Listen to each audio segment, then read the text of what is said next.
네, 신경조직. 이 긴 클래스의 마지막 파트입니다. 신경 전달 물질. 마지막은 신경 펩티드예요. 신경 펩티드, 뉴로펩티드라고 하는데요. 핵심적인 기능은요, 신경 전달 물질의 활성을 조절해줘요. 그래서 얘네는요, 신경 전달 물질이 분비될 때 같이 분비가 돼가지고요, 그 신경 전달 물질이 균형 잡힌 상태로 작동할 수 있도록 도와주는 거예요. 그 작용을 더 촉진시켜주거나 그 작용을 조금 완화시켜줘서 균형이 깨지지 않게 그렇게 미세 조정을 해주는 게 바로 이 신경 펩티드들이에요. 그리고 또 얘는요, 호르몬처럼 신체 기능을 조절해주는 역할도 하고 있어요. 신경 펩티드는요, 신경 세포, 신경 조직에서 분비되기도 하지만 소화기에서 분비되기도 해요. 그래서 소화 펩티드, 그 소화를 촉진해주는 물질로 작용하게 되기도 합니다. 그래서 사실 이 펩티드가 제일 처음 발견된 곳은 신경 조직이 아니라 장이었어요. 위랑 장이에요. 네. 그럼 이 신경 펩티드에 대해서 같이 살펴보겠습니다. 펩티드라는 말은요, 2개 이상의 아미노산이 결합된 그 구조를 펩티드라고 하는 거거든요. 네, 지금 이 신경 펩티드가 현재까지 발견된 게 100개 이상이 된대요. 그 중에서도 우리는 이 에센셜 오일의 작용, 아로마 세라피와 연결해서 살펴볼 수 있는 몇 개의 펩티드들을 살펴볼 거거든요. 이 펩티드는요, 지금 여기 있는 거는 이제 그 시냅스에서 신경 전달 물질, 우리가 지금까지 살펴봤던 신경 전달 물질이 분비되는 그 기본적인 형태를 보여주고 있는 거죠. 근데 펩티드는요, 여기로 나오지 않아요. 신경 전달 물질이 분비가 될 때 그 옆으로 이렇게 쏙 나와가지고요, 신경 전달 물질이 결합하는 이 수용체 말고 다른 수용체에 결합을 해서 이 신경 전달 물질이 그 다음 세포로 전해져 와서 하는 작용이 있죠. 이 작용을 조절해주는 역할을 하게 돼요. 그래서 얘네들은 이렇게 자기 짝이 있어요. 그래서 노르에피네프린과 같이 분비되는 신경펩티드가 가라닌, 엔케팔린, 신경펩티드 Y 같은 게 있고요. 가바, 우리 좀 전에 봤던 가바와 함께 나오는 게 소마토스타틴, 콜레시토키닌, 신경펩티드 Y가 있어요. 아세틸콜린하고 같이 나와서 얘의 작용을 조절해주는 건요, 혈관작용, 장펩티드, 그리고 서브스턴스 P, 물질 P라고 하는 게 있고요. 도파민하고 같이 분비돼서 도파민 작용을 조절해주는 거, 콜레시토키닌, 뉴로텐신, 글루카곤 유사 펩티드 1 해서 GLP-1이라고도 하는데 이런 것들이 있고요. 에피네프린이랑 같이 분비되는 거 신경펩티드와의 뉴로텐신, 세로토닌이랑 같이 분비되는 거 서브스텐스 P, TRH, 엔케팔린이 있어요. 근데 이게 전부가 아니라 대표적인 것들만 여기 써놓은 거예요. 이거보다 더 많은 신경펩티드들이 이 신경전달 물질이 분비될 때 같이 방출이 되어서 얘네들을 조절해주는, 이 작용을 조절해주는 역할을 하게 돼요. 먼저 지금 표에서 나와서 서브스턴스 P 있죠. 이게 우리말로 물질 P가 되는데요. 얘가 최초로 발견된 신경 펩티드예요. 이거는요, 신경계랑 면역계에 광범위하게 발현이 돼요. 이 말은요, 이 신경세포에서만 분비되는 게 아니라 면역세포에서도 이 물질 P가 분비가 된다는 거예요. 얘가 하는 가장 대표적인, 지금까지 가장 많이 연구가 되고 가장 많이 알려진 작용은요, 통증을 유발하는 작용이에요. 물질 P, 서브스턴스 P는 통증을 인식하고 통증을 느끼게 하는데 관여하는 신경 펩티드입니다. 그리고 면역세포에서도 분비된다 그랬죠. 면역세포에서 분비돼서는 면역세포를 증식시키고 화학주성 염증, 이거 다 그러니까 우리 몸에 이물질이 침입했을 때 기본적인 작용이에요. 그러니까 백혈구들이 그 이물질이 침입한 곳으로 몰려가가지고 걔를 처리하는 작용을 하는데 이게 바로 염증 반응이거든요. 그래서 화학주성도 면역세포 증식도 다 염증 반응의 일환으로 일어나게 되는 거예요. 그러니까 물질 P가 이 염증 작용에 관여를 하게 된다는 거예요. 통증과 염증 작용이요. 그 다음에 스트레스 상태에 있거나 불안도가 높을 때요, 편도체 를 비롯한 이 변형계에서요, 물질 P, 서브스턴스 P가 더 많이 분비가 된다는 것을 발견을 했어요. 그리고 이거 말고도요. 이제 심장이나 그 스트레스를 받을 때, 스트레스 자극이 있을 때 교감신경이 활성화되면서 영향을 받는 장기들 있죠. 그런 장기들에도 이 물질 P가 영향을 미치게 되는 거예요. 그러니까 심장 박동수도 빨라지게 하고 혈관도 수축해서 혈압도 높아지게 하고 이런 작용들을 하게 되는 거예요. 그리고 또 이 강력한 혈관 확장제라는 건요. 이 스트레스 작용이 있을 때 중요한 부위에 있어서는 혈액의 유입을 늘리기 위해서 혈관을 확장하는 작용을 하게 되거든요. 그러니까 필요한 부분에서 혈관을 확장시키고 여기는 지금 일단 산소랑 영양소 좀 안 줘도 돼. 너네는 좀 참고 있어. 지금 너네한테 줄 시간 아니야. 이러면서 공급을 줄이는 데는 혈관이 좁아지기도 하고 이런 작용들을 하게 되거든요. 네, 그래서 여기서 강력한 혈관 확장제라는 것도 이 스트레스 반응이 연결되는 작용이에요. 그러니까 물질 P가 스트레스 반응에 뭔가 강력하게 연결이 되어 있다는 걸 알 수 있다는 거죠. 그리고 CNS 이거 중추신경계예요. 중추신경이랑 말초 감각수용체 작용해서 호흡 활동을 조절하는 데도 작용을 합니다. 뭐가 되게 많죠. 근데 물질 P 했을 때 일단 여기서 하나만 꼭 기억하세요 한다면 통증을 인식하게 하는 물질이라는 거. 신경 펩티드라는 거. 요것만 기억하셔도 돼요. 뒤에 또 나올 거거든요. 그 다음에 신경 펩티드 Y는 식욕을 조절합니다. 귀가 솔깃하지 않으신가요?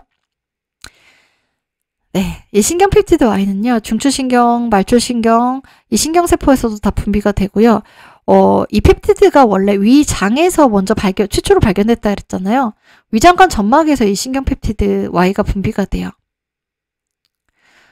그 다음에, 그래서 위장관 점막에 있으면서 뭔가 음식을 먹으면요, 음식이 들어오는 신호를 감지를 하고 이 위장관 점막에서 분비가 되는 거예요. 그리고 중추신경, 말초신경계에서도 분비가 되는 거예요. 그래서 얘가 음식을 식욕을 얼마만큼 땡기게 할지 그래서 얼마만큼 먹게 할지 그걸 조절하는 게 바로 이 신경 펩티드 Y예요. 그래서 이게 비만하고 관련이 돼요. 네, 이 신경 펩티드 Y가 중추신경 세포에서도 분비가 되잖아요. 거기 사는 일이 뭐냐? 중추신경 세포에서 분비돼서 뇌에서 어떤 작용을 하느냐? 대뇌피질의 흥분성을 조절하고 스트레스 반응을 조절을 해줘요. 그리고 일주기 리듬을 조절을 하고 이게 뭐 아침에는 눈이 떠지고 밤에는 졸리고 이런 거 있죠. 이런 일주기 리듬을 조절해주고 해마 신경세포의 발생도 조절을 해줘요. 그리고 항경련, 불안을 조절해주고 그런 역할을 해요. 그래서 이런 뇌에서 하는 작용들이요. 뭔가 스트레스와 연결된 이런 작용들 있잖아요. 이런 작용들을 조절을 하면서 스트레스와 폭식에 이런 작용에도 이 신경 펩티드 Y가 관여를 하게 되는 거예요. 그 다음에 심장에서의 작용도요. 이 스트레스 반응에 대한 작용에서 연결이 되는 거예요. 심장 교감신경에서 방출돼서 심근을 수축시키고 혈관을 수축시키고 아세틸콜린 방출을 억제하는 거. 네, 교감신경을 활성화시키는 그런 작용들에 이 신경 펩티드 Y가 관여하게 되는 거죠. 그러니까 뭔가 스트레스와 폭식과 이 연결고리가 되는 게 신경 펩티드 Y라는 거예요. 그 다음에 호르몬 분비를 조절하게 됩니다. 이 호르몬 분비도요. 스트레스와 아주 밀접하게 연결이 되어 있죠. 그러니까 어떻게 보면 그 중심에 스트레스 작용에 관여하는 그런 부분들이 있는 거고요. 거기에서 이제 이런 섭식과 호르몬 분비가 조절이 되게 되는 거죠. 이걸 제가 도표로 간단하게 설명드리려고 가지고 왔는데요.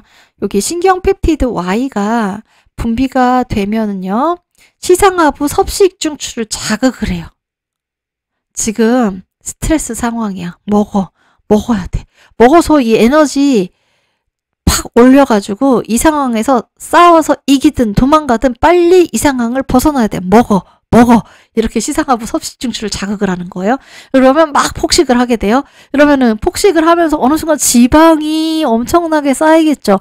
그때 우리 몸은요 어떻다고요? 이 상태 그대로 두나요? 균형이 깨진 상태 건강한 몸은 절대 못 봐주죠. 안 돼! 지금 균형이 깨지고 있어. 그만 먹어! 근데 그걸 어떻게 보내느냐. 이 지방에서 렙틴이라는 호르몬을 분비를 해요. 그래서 렙틴이 호르몬은 혈관을 타고 자기가 그 메시지를 전달할 표적기관으로 이동을 하거든요. 그래서 렙틴이 이제 혈관 속으로 들어가서 신경펩티드 Y를 분비하는 그 신경세포로 가서 이제 안 돼. 더 이상 지방 쌓이면 큰일 나. 그만 좀 자극해. 신경펩티드 Y 너 그만 좀 나와. 이런 신호를 보내게 돼요. 그러면은 그래. 내가 너무 심했나? 알았어. 그만할게. 신경펩티드 Y가 그만 나오게 돼요. 그러면은 이제 섭식중추 자극이 멈추니까 음식을 섭취하지 않게 되고요. 식욕이 저하되게 되는 거예요. 그러면서 지방도 이제 너무 과도하게 쌓인 지방도 빠지게 되고 그러면은 지방에서 분비되던 렙틴도 줄어들게 되고 그럼 또다시 신경펩티드 Y가 이제 나 좀 나가도 되나? 그리고 또 나오게 되고 이런 식으로 계속해서 이 피드백이 순환하면서 섭식, 우리가 먹고자 하는 욕구 그리고 실제로 섭취하는 행위가 조절이 되는 거예요. 그리고 여기에 또 다른 다양한 호르몬들이 작동을 하게 되는 거고요. 네, 그러니까 신경펩티드 Y는 뭐예요? 식욕을 촉진하는, 폭식을 유발하는 어떤 상황에서? 스트레스 상황에서. 네, 우리가 음식을 갈구하게 만드는 신경펩티드인 거예요. 근데 사실 이거는요, 우리 몸 나빠지라고 망해봐라 이러고서 나오는 건 아니거든요. 네, 우리 뇌의 기본 세팅은 언제적 뇌로 세팅이 돼 있다고요? 원시시대 인류의 뇌로 세팅이 돼 있다고요. 그래서 스트레스 상황은요, 그 원시인들에게는요, 뭔가 생존의 위협이 느껴지는 상황이랑 생존의 위협이랑 직결되는 상황이었을 거예요. 그죠? 뭔가 저기서 맹수가 달려들려는 상황이에요. 아니면은 부족 간의 전쟁이 일어나서 내가 폭력으로 죽을지도 모르는 상황이에요. 당장에 음식을 구하지 못해서. 네, 눈앞에 뭐라도 보이면 무조건 그걸 다 쟁여놓고 섭취해야 되는 그런 상황이에요. 그런 상황에서 신경펩티드 Y는 생존의 필수적인 요소였던 거예요. 내가 지금 이렇게 풍족하게 먹지만 언제 또 음식을 구하지 못해서 쫄쫄쫄 굶을지 얼마나 굶어야 될지 모르는 상황들이 생길 가능성이 너무나 높은 곳이었죠. 원시시대 인류가 사는 곳은요. 그러니까 음식이 보이면은 일단 다 먹어. 무조건 다 먹어. 이 강력한 신호를 신경펩티드 Y가 보내줬던 거예요. 그런데 문제는 뭐라고요? 지금 우리가 사는 이 세상은요. 보이는 대로 안 먹어도 우리 괜찮거든요. 굶어 죽지 않거든요. 그래서 이 살고자 생존하고자 하는 그런 뇌의 작동 방식이 지금은 비만을 불러오고 각종 건강 문제를 초래하는 그런 안타까운 그런 작용을 하게 된 거죠. 그 다음에 콜레시스토키닌은 포만감을 느끼게 해줘요. 그러니까 뭔가 먹었을 때 배부르다 이런 포만감이 느껴지면 그만 먹게 되잖아요. 그러니까 이거는 어떻게 보면 지금 바로 봤던 신경펩티드 Y하고 반대작용을 하는 거죠. 그래서 콜레시스토킨은요, 뉴런 신경세포죠. 신경세포랑 장내분비세포랑 내분비샘에서 만들어져서 나오게 돼요. 그래서 소화 기능을 해줘요. 췌장의 소화효소 방출을 자극해요. 지금 이게 췌장이고요. 췌장에서 나오는 그 소화액이 담즙이랑 합쳐져 가지고요. 여기가 12지장이거든요. 위 다음에 12지장이에요. 이 12지장으로 얘네들이 이렇게 관이 연결되어 있어요. 그래서 여기로 소화액을 보내줘서 지방이랑 단백질도 여기서 마저 다 소화될 수 있게 도와주는 거거든요. 근데 이 소화액이 여기로 잘 나올 수 있게 촉진시켜주는 게 콜레시스토키닌이에요. 그리고 여기 담즙은 간에서 만들어져서 나와서 지방 소화를 도와주는 거거든요. 그래서 이 담즙도 간에서 많이 만들어지게 해주는 거예요. 콜레시스토키닌이. 그 다음에 포만감을 자극해주고요. 그래서 그만 먹어도 되겠다, 먹는 걸 멈출 수 있게 도와주는 게 콜레시스토키닌이에요. 또 면역계랑 이 뉴런에서 분비가 되잖아요. 그래서 정신적인 작용도 해요. 면역계에서는 림프구, 대식세포, 사이토카인 방출 조절을 해준다는 거. 그냥 간단하게 말하면은 면역작용을 조절해주는 역할을 하는 거예요. 그 다음에 불안이나 공황 발작이나 환각을 유발하는 이런 부작용이라고 해야 될까요? 이런 작용들이 있기도 해요. 그러니까 이건 어떤 상태일까요? 콜레시스토킨이 너무 과도하게 작용할 때겠죠. 그래서 여기에 있는 신경펩티드도 다 똑같아요. 균형 상태를 유지할 때, 적정한 활성화가 되었을 때 건강한 상태, 우리 몸에 이로운 작용을 하게 되는 거예요. 그래서 이 섭식, 우리가 먹는 거요, 식욕을 조절하고 실제로 먹는 행동을 조절하는 이 주요 펩티드를 뭔가 식욕을 당기게 하고 폭식하게 하는 거, 더 많이 먹게 하는 거랑 이제 그만 먹게 하는 거, 그 식욕을 감소시키는 거, 이렇게 두 개로 나눠서 볼 수가 있는데 여기 되게 이거 말고도 종류가 많거든요. 그런데 그 중에서 우리가 가장 대표적으로 살펴볼 수 있는 게, 식욕을 증가시키는 거는 위에서 분비되는 그렐린이라는 물질이 있어요. 호르몬이라고 할 수도 있고, 근데 이 그렐린은요, 위가 비어 있을 때 분비가 돼요. 이거 비었어, 빨리 좀 채워, 이렇게 분비가 되는 거거든요. 그 다음에 신경펩티드 Y, 네, 우리 봤죠? 네, 스트레스 상황에서 폭식을 유발하는 이 신경펩티드요. 그 다음에 이것과 반대작용으로요, 그만 좀 먹어, 이렇게 섭식을 감소시키는 거, 식욕을 떨어뜨리는 거, 좀 전에 봤던 콜레시스토키닌, 그리고 렙틴이요, 지방에서 분비되는 거, 이거 신경펩티드 Y에 작용해서 제가 말씀드렸던 그 렙틴이 섭식을 감소시키는 또 대표적인 호르몬이 되겠습니다. 그 다음에 소마토스타틴이라는 게 있어요. 얘는요, 얘도 억제작용을 해요.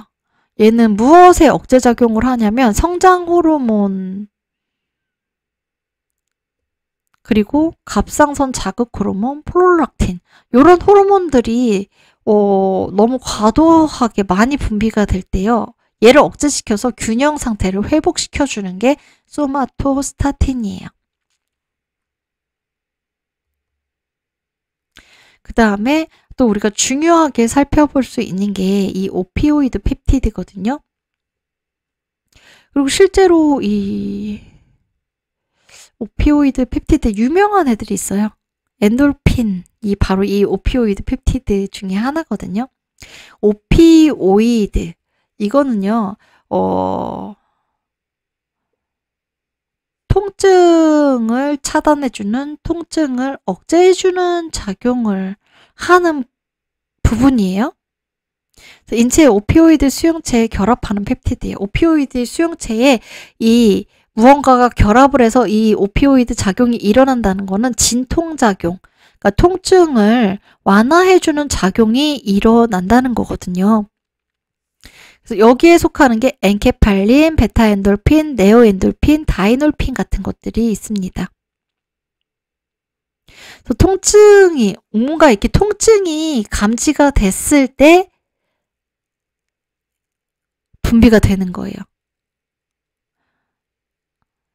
그래서 통증, 우리가 엔돌핀 같은 경우도요, 얘가 뭔가 어떤 극한 상황이나 통증이 느껴지는 상황이 생겼을 때 그거를 완화시켜주기 위해서 우리 몸에서 자동적으로 분비가 되는 거라고 많이 알려져 있잖아요. 그래서 왜 마라톤 같은 거 할 때 계속 뛰다가 숨이 차서 더 이상 참을 수 없는 것 같은 그 상황을 극복하게 되면은 뭔가 되게 기분 좋은 행복감이 느껴지게 되고, 또 그 느낌이 너무 좋아서 마라톤을 계속하게 되고, 그렇게 만드는 게 바로 엔돌핀이잖아요. 그래서 엔돌핀은 뭔가 이 분비될 때 이 오피오이드 펩티드가 모두 다 그런 성질을 가지고 있는 거죠. 통증 반응이 감지될 때 그 통증을 완화시키기 위해서 우리 몸에서 나오게 되는, 분비되는 천연 진통제라고 볼 수 있는 거예요. 그리고 또 그것과 함께 이 오피오이드 펩티드가 하는 일이 동기를 부여해주고 감정의 엔돌핀, 되게 기분 좋은 행복감을 느끼게 해주잖아요. 액작 행동을 강화시켜주고 또 스트레스나 통증 반응을 조절을 해줘요. 섭식을 조절해주는 그런 작용을 하는 게 오피오이드 펩티드입니다. 이게 지금 우리 몸에서 통증이 어떤 자극이 통증으로 인식이 되게 되는 그 신경 경로를 보여주고 있는 거거든요. 그러니까 이거 nauseous stimulus, 어떤 유해한 자극이 페리페럴, 피부나 관절이나 뭐 이렇게 바깥으로부터 어떤 유해한 자극이 가해져요. 뭐 가스에 찔리거나 어디에 부딪히거나 뭐 이런 다양한 찢기거나 이런 다양한 자극들 있죠. 이런 자극이 주어지면은 이제 이 어페런트가 바로 앞에 살펴봤던 구심성 신경, 감각신경이거든요. 감각뉴런이요. 이 감각신경으로 이 자극이 들어가요. 그럼 전기신호가 쭉 가서 이게 어디냐면은 우리 척추뼈 있죠. 척추뼈 뼈를 이렇게 가로로 딱 횡으로 잘랐을 때 모습이에요. 여기 이 척추뼈 가운데 있는 척수신경을 통해서 뇌까지 이 말초에서 느껴진 감각들이 쫙 전해지게 되는 거잖아요. 그래서 바로 이 부분이요. 도잘 혼이라는 이 부분에 이 감각신경이 이 척추로 가는 중추신경과 연결되는 부분이 있어요. 네. 그래서 이 부분에서 여기 무슨 자극이 들어왔어 해서 이거 아픈 거야, 통증이야 라고 느끼게 하는 그 신경이 전달이 되는데, 이때 이 신경 전달 물질과 함께 분비되는 게 여기 너무 작아서 보이실까요? 서브스턴스 P, 물질 P, 아까 제일 처음 살펴봤던 신경 펩티드 있죠. 뭐 여러 가지 작용을 하는데 통증을 인식하는 거 이거 하나만 기억하시면 돼요? 라고 했던 거 있죠. 네, 걔요. 이 서브스턴스 P, 물질 P가 여기서 분비가 같이 되는 거예요. 그러면서 이 통증을 감지해서 통증을 느끼게 하는 그 작용을 강화시켜 주게 되는 거예요. 그러면 아픈 거야 하면서 이게 쭉쭉쭉쭉 척수를 타고 올라가서 뇌에 여기 살라무스 시상으로 가죠. 시상, 모든 감각의 문직이라고 했잖아요. 그래서 여기에서 이거 통증은 뇌로 전달해 줘야 돼. 아프다는 거를 뇌가 인식을 해서 반응을 해야지. 그래서 여기 살라무스에서 이 시상에서 이제 보내주게 되는 거죠. 뇌의 피질 쪽으로요. 이 부분을 확대해서 보면은요. 여기서 이제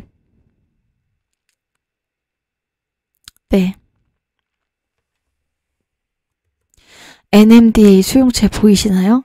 NMDA 수용체 누구하고 관련이 있었죠? 신경 전달 물질이요? 글루탐산이요. 네. 글루탐산이 대표적인 흥분성 신경 전달 물질이라고 했잖아요. 그러니까 뭔가 흥분성 신경 전달 물질이라는 건 이 통증 자극을 전달해서 뇌에서 통증을 인식하게 만드는 작용을 하는 거예요. 그런데 여기에 이제 물질 P까지 같이 가세를 해서 그래 이거 아픈 거야 빨리 전달을 해야 돼. 이 통증 신호 보내 많이 보내 이렇게 자극을 해요. 그런데 이때 여기 보면은 이 글루탐산이 나오는 이 신경세포 옆으로요. 이 뮤라고 되어 있는 뭔가 이렇게 얼기설기 있는 이 부분 있죠. 이 부분이 바로 오피오이드 수용체거든요. 그래서 이 부분으로 오피오이드가 결합을 하게 되면은요. 얘가 어떤 일을 하냐면 이 지금 글루탐산의 그 글루탐산이 전달되는 그 과정에서 우리가 살펴봤던 건데 여기 NMDA 수용체가 활성화된 다음에 칼슘이 여기로 들어와서 다시 그 이전에 신경세포로 가서 칼슘이 그 이전의 신경세포에서 글루탐산을 더 많이 분비하게 해서 이 신경 자극을 더 세게 만들어준다 그랬잖아요. 그런데 바로 이 오피오이드 수용체가요. 그 오피오이드 펩티드랑 결합을 해서 이 칼슘이 못 들어오게 여기를 문을 닫아버리는 역할을 하는 거예요. 그러면 칼슘이 못 들어오게 되면요. 글루탐산 분비가 어느 정도 지나면 줄어들게 되겠죠. 그러다 멈추게 되겠죠. 그러면서 이 통증신호 전달이 멈추게 되는 거예요. 통증신호 전달이 멈췄어요. 그럼 뇌로 신호가 전달이 안 되겠죠. 그러면은 어디에 자극이 가해져서 손상이 있어도 우리 뇌는 통증을 인식하지 못하게 돼요.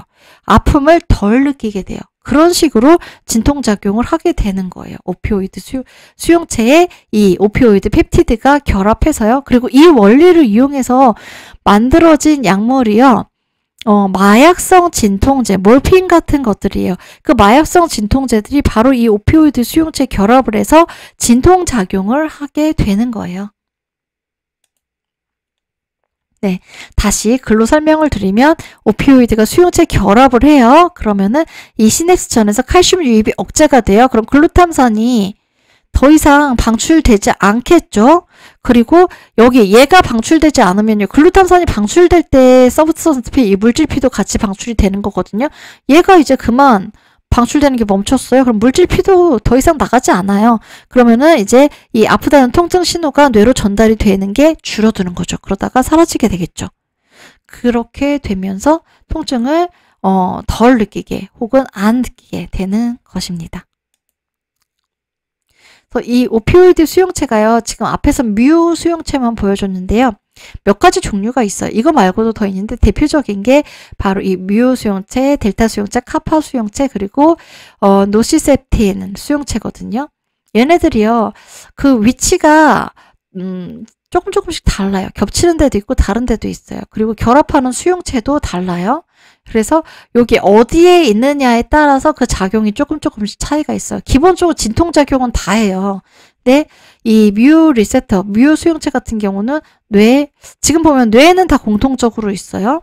그리고 척수, 말초감각뇌령, 위장관에 있어요. 그러니까 위장관에 있으니까 이 뮤 수용체의 오피오이드가 결합하면은 위장관의 통증을 완화시키는 작용을 하겠구나라고 우리 짐작할 수 있죠. 그래서 이 뮤 수용체에 결합하는 게 엔돌핀, 엔돌모르핀이에요. 그래서 얘네들이 진통작용에다 위장관 운동을 감소시켜주는 작용을 해요. 네, 그러면서 위에 그런 통증도 완화시켜주는 거고 또 행복감, 기분 좋은 느낌을 가지게 해줘요. 그래서 사실 이 행복감, 기분 좋은 느낌 때문에 그 마약성 진통제에 중독되게 되는 것이기도 하거든요. 그 다음에 델타 수용체는 뇌랑 말초 감각뉴런에 있고요. 여기에 결합하는 펩티드는 엔케팔린이에요. 그래서 얘는 진통작용과 진정작용을 하면서 우울을 완화해주는 항우울 작용도 하게 돼요. 그 다음에 카파 리셉터는요. 뇌랑 초수랑 말초 감각 뉴런에 있어요. 그래서 다이놀핀이랑 결합을 하고요. 진통작용, 진정작용 해주면서 또 얘는 경련을 완화시켜주고 신경을 보호하는 작용도 있어요. 그 다음에 노시셉틴 리셉터는 뇌와 척수에 있으면서 진통작용을 해주는 효과가 있습니다. 그러니까 공통적으로 통증을 완화해주고 기분 좋게 해주는 그런 수용체들인 거예요. 그래서 이것과 관련되는 대표적인 프로퍼티가 아날제직이잖아요. 네, 이 아날제직은 크게 두 가지 경로로 작동이 되어서 일어나게 되는 효과거든요. 그래서 약물로 봤을 때는 이 아날제직 효과가 있는 게 마약성 진통제와 마약이 아닌 진통제가 있어요. 비마약성 진통제. 그래서 마약성 진통제가 이 오피오이드 수용체 결합해서 작용하는 게 마약성 진통제고요. 그러니까 엔돌핀 같은 것도요. 마약성 진통제만큼 강력한 효과를 내는 그런 천연 진통제인 거예요. 그리고 거기에 행복감, 기분 좋은 느낌까지 불러오기 때문에 이 마약성 진통제가 다시 한번 말씀드리지만 중독까지 불러오게 되는 거고요. 근데 우리가 아로마 세라피에서 사용하는 에센셜 오일들은요. 사실 이 오피오이드 수용체에 작용하는 에센셜 오일들은 제가 아직 그런 연구들은 못 본 것 같아요.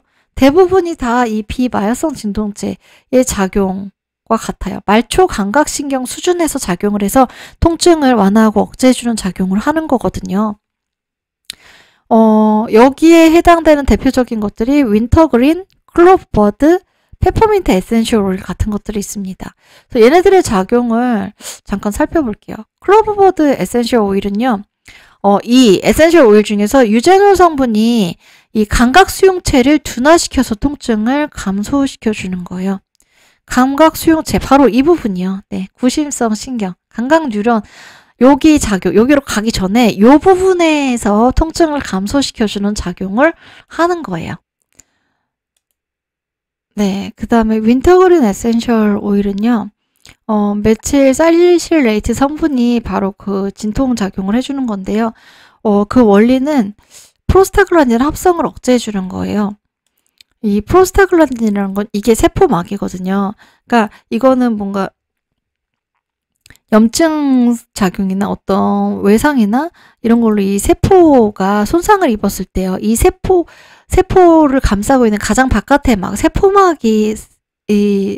세포막에서부터 손상이 일어나게 되잖아요. 그럼 이 세포막이 찢겨지면서 이 안에서 나오는 성분이 과정을 거쳐서 프로스타글란딘이 되는 거거든요.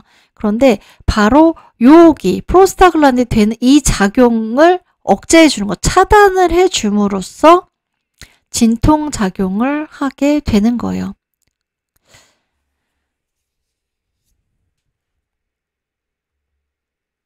그리고 페퍼민트 에센셜 오일은요. 이 페퍼민트 에센셜 오일을 가지고 있는 맨솔 성분이 진통작용을 하는 주된 성분인데요. 이 맨솔 성분이요. TRPMA 수용체라는 이 희한한 이름의 수용체 작용을 한대요. 이 수용체가 뭐냐면 냉각 수용체예요. 예. 그래서 이 수용체의 작용을 해서 어떤 일을 하느냐. 맨솔 성분 우리 페퍼민트 바르면 거기가 화한 느낌이 들면서 되게 시원해지다 못해 차가워지는 약간 추워지는 그런 느낌이 들잖아요. 이게 바로 냉각 수용체를 자극해서 그런 느낌이 들게 되는 거거든요. 그래서 피부하고 점막을 냉각시켜 가지고 통증을 못 느끼게 만들어 버리는 거예요. 네. 얼려서 못 느끼게 만드는 거, 이게 페퍼민트 에센셜 오일에 들어있는 맨솔 성분이 하는 작용인 거예요. 그리고 감각 수용기의 나트륨 채널을 차단을 함으로써 그 통증 감각이 전달되지 못하게 하는 작용도 이 페퍼민트 에센셜 오일이 하는 작용이에요. 우리가 신경 전달, 그 시냅스에서 뭔가 신경이 전달이 되려고 할 때 나트륨이 신경세포 안으로 들어와서 신경세포가 그 휴지기, 쉬고 있는 상태에 마이너스 70mV에서 플러스로 올라가야지만 그 전원이 이 신경 전달, 이 신호를 전달할 수 있는 스위치가 켜진다고 했잖아요. 그런데 그 스위치를 켜지 못하게 아예 나트륨이 들어오지 못하게 그 문을 막아버리는 역할을 하는 거예요. 그렇게 해서 여기에 뭔가 자극이 있을 때 그 자극을 그 신호를 뇌로 전달하지 못하게 아예 초반에 차단을 해버리는 거죠. 이 페퍼민트 에센셜 오일이요. 네, 그래서 이 두 가지 방식으로 페퍼민트 에센셜 오일은 아날제식, 진통 효과를 가지게 되는 것입니다.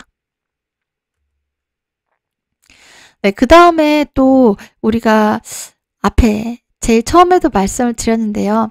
이 신경계의 작용과 관련해서 진통작용 중에 일종으로 스파즈몰리틱도 함께 살펴볼 수가 있는데, 이거는 신경계와 연결된 근육 조직의 작용까지도 함께 볼 때 더 이해를 확실하게 할 수 있거든요. 더 쉽게 이해할 수가 있어요. 그래서 이 스파즈몰리틱은요, 다음 클래스 근육 조직에서 함께 살펴보도록 하겠습니다. 네, 긴 시간 감사합니다.